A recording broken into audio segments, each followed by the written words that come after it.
Sir, ಈಗ ನಾವು engineering ಅಂದರೆ ಆಚಾರ್ಯ ಎಂಜಿನಿಯರಿಂಗ್ ಕಾಲೇಜಿನ ಬಗ್ಗೆ ಸಾಕಷ್ಟು ವಿಶೇಷತೆ ಏನು ಅನ್ನೋದನ್ನು ತಿಳ್ಕೊಂಡ್ವಿ. AI ನ ಈ ಕಾಲದಲ್ಲಿ ಅದು ಎಷ್ಟು ಮುಖ್ಯ ಆಗುತ್ತೆ ಅನ್ನೋ ಇದರ ಜೊತೆಗೆ ಈ ಪ್ಲೇಸ್ಮೆಂಟ್ ಅನ್ನೋದು ಬಹಳ ಮುಖ್ಯ ಪ್ರತಿಯೊಬ್ಬ ವಿದ್ಯಾರ್ಥಿಗೂ ಕೂಡ. ಸೊ ಪ್ಲೇಸ್ಮೆಂಟ್ ವಿಚಾರದಲ್ಲಿ ಆಚಾರ್ಯ ಕಾಲೇಜಿನ ಸಾಧನೆ ಏನು? ಓಕೆ, ನಾನು ಆಲ್ರೆಡಿ ಮೊದಲೇ ಹೇಳಿದೆ, ನಮ್ಮದು ಲಾಸ್ಟ್ ಇಯರು ಒಂದು 350 ಕಂಪ್ನಿ ಪ್ಲೇಸ್ಮೆಂಟ್ ಕ್ಯಾಂಪಸ್ಗೆ ವಿಸಿಟ್ ಮಾಡಿದೆ. ಅದರಲ್ಲಿ ನಮ್ಮದು ಸಕ್ಸಸ್ ರೇಟ್ ಏನಾದರೂ ನೋಡಿದ್ರೆ 90ರಿಂದ 95% ಸಕ್ಸಸ್ ರೇಟ್ ಇದೆ.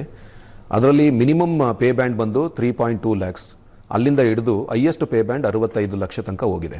ನಮ್ಮಲ್ಲಿ ಯಾವ ರೀತಿ ಈ ಸ್ಟೂಡೆಂಟ್ಸ್ನ ಪ್ರಿಪರೇಷನ್ ಮಾಡ್ತೀವಿ ಅಂತ ಅಂದರೆ, ಫಸ್ಟ್ ಇಯರಲ್ಲಿ ಎಲ್ಲ ಸ್ಟೂಡೆಂಟ್ಸ್ ಅಡ್ಮಿಷನ್ ಆಲ್ಮೋಸ್ಟ್ ಒಂದು 1500 ಸ್ಟೂಡೆಂಟ್ಸ್ ಫಸ್ಟ್ ಇಯರಲ್ಲಿ ಅಡ್ಮಿಷನ್ಸ್ ಆಗ್ತಾರೆ.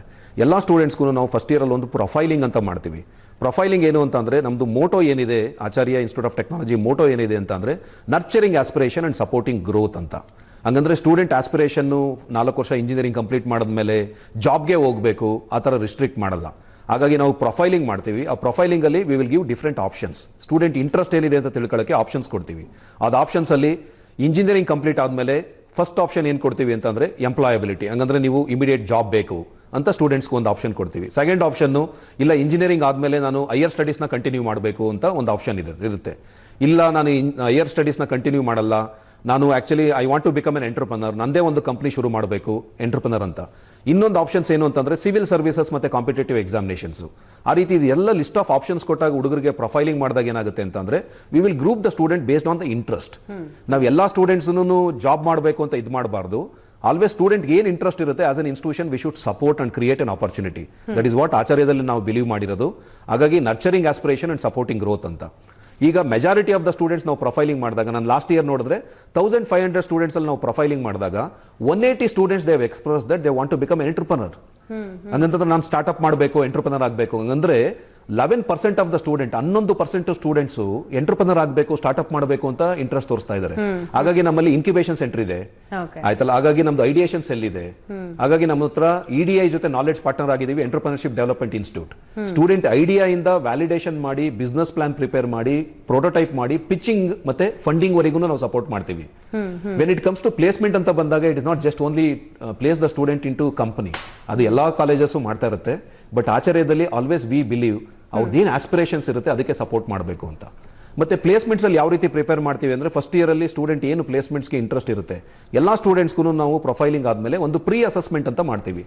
ಯಾಕೆಂದ್ರೆ ಇಂಡಸ್ಟ್ರಿದು ಒಂದು ರಿಕ್ವೈರ್ಮೆಂಟ್ ಇರುತ್ತೆ. ಇಂಡಸ್ಟ್ರಿ ರಿಕ್ವೈರ್ಮೆಂಟ್ ಅಲ್ಲಿ ಆಪ್ಟಿಟ್ಯೂಡ್ ಇರಬಹುದು, ಕಮ್ಯುನಿಕೇಶನ್ ಇರಬಹುದು, ಅದಾದ್ಮೇಲೆ ಟೆಕ್ನಿಕಲ್ ಸ್ಕಿಲ್ಸ್ ಇರಬಹುದು, ಡೊಮೈನ್ ಸ್ಕಿಲ್ಸ್ ಇರಬಹುದು, ಇದೆಲ್ಲನೂ ಇಂಡಸ್ಟ್ರಿ ನೋಡ್ತಾರೆ.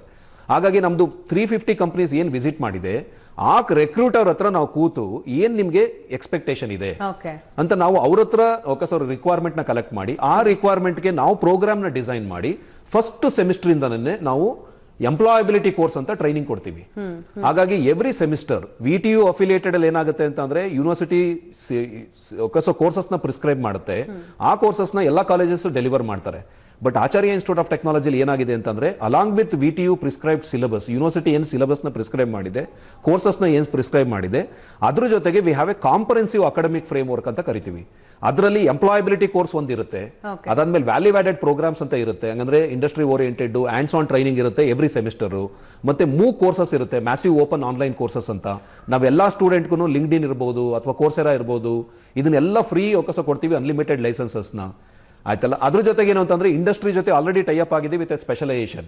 Every student will be trained by the industry. For example, ಈಗ ಆಲ್ರೆಡಿ ನಾನು ಹೇಳಿದ್ದೀನಿ, ಕಂಪ್ಯೂಟರ್ ಸೈನ್ಸ್ ಅಲ್ಲಿ ಅಂದ್ರೆ IBM ಇರ್ಬೋದು, ಒರಾಕಲ್ ಇರ್ಬೋದು, EC ಕೌನ್ಸಿಲ್ ಇರ್ಬೋದು, ಸಿಮನ್ಸ್ ಇರ್ಬೋದು, L&T ಇರ್ಬೋದು, ಇದೆಲ್ಲ ಕಂಪ್ನೀಸು ಎವ್ರಿ ಸೆಮಿಸ್ಟರ್ ಅವರು ಬಂದು ಟ್ರೈನಿಂಗ್ ಪ್ರೊವೈಡ್ ಮಾಡ್ತಾರೆ.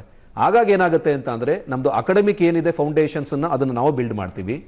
ಏನ್ ಗ್ಯಾಪ್ ಇದೆ ಇಂಡಸ್ಟ್ರೀಸ್ದು, ಅದು already we have A tie-up with industry ಜೊತೆ ಟೈಅಪ್ ಆಗಿದ್ದೀವಿ. ಅವರು they will provide A specialisation. ಹಾಗಾಗಿ ಏನಾಗುತ್ತೆ ಅಂತಂದ್ರೆ, ಸ್ಟೂಡೆಂಟ್ಸ್ ಫಸ್ಟ್ ಸೆಮಿಸ್ಟರ್ ಇಂದ ಪ್ರಿಪೇರ್ ಮಾಡ್ತೀವಿ. ಮೋಸ್ಟ್ ಆಫ್ ದ ಕಾಲೇಜಸ್ ಏನ್ ಮಾಡ್ತಾರೆ ಅಂತಂದ್ರೆ, ಫೈನಲ್ ಇಯರ್ ಅಲ್ಲಿ ಇದ್ದಾಗ, ಅಂದ್ರೆ 7th ಸೆಮಿಸ್ಟರ್ ಬಂದಾಗ ಸ್ಟೂಡೆಂಟ್ಸ್ ಪ್ಲೇಸ್ಮೆಂಟ್ಗೆ ಬಂದಾಗ 5th ಸೆಮಿಸ್ಟರ್ ಇಂದ ಶುರು ಮಾಡ್ತಾರೆ, ಪ್ರೀ ಫೈನಲ್ ಇಯರ್ ಇಂದ. But Acharya institute of technology we are preparing the students from the first semester.